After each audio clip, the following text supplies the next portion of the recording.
A clip of Tamil Nadu hotelier's interaction with Finance Minister Nirmala Sitharaman on September 11 has gone viral.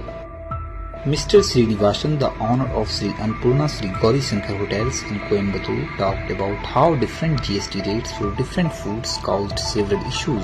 On September 11, Mr. Srinivasan met Mrs. Sitharaman and apologized for his comments. அடுத்தது copy குடிக்கணும், காரம் வேணுங்கிறது, காரத்துக்கு 12ன்னு சொன்னா உடனே சண்டைக்கு வர்றது, இது டெய்லி எங்களுக்கு நடக்குது பிரச்சனை.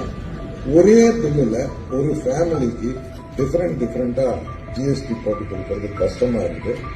ஒரு பன்னுக்கு ஜிஎஸ்டி கிடையாது, பன்னுக்குள்ள ஒரு கிரீம் வச்சுட்டா அதுக்கு 18% ஆகுது. கஸ்டமர் என்ன சொல்றாரு, நீ கிரீமே ஜாமையும் கொண்டா நானே வச்சுக்கிறேன், ஆனா நடக்க முடியல. அதனால ஒன்னா எல்லாத்துக்கும் ஒரே மாதிரி ஜாஸ்தி பண்ணிருக்கேன். இன்னொன்னு இதே அம்மா எம்எல்ஏ அம்மா தான் இதெல்லாம் பண்றது. அவங்க இந்த தொகுதியில் இருக்காங்க, கடையில வந்துட்டு வடநாட்டுல அதிகம் ஸ்வீட் சாப்பிடுறாங்க. அதனாலதான் அம்மா எங்களுக்கு 5% காரத்துக்கு 12 பண்ணிருக்காங்க. அப்படியெல்லாம் இல்ல, தமிழ்நாட்டில் ஸ்வீட் காரம் காஃபி அப்படிதான் போகுது. அதனால தயவு செஞ்சு அதை கொஞ்சம் கன்சிடர் பண்ணுங்க.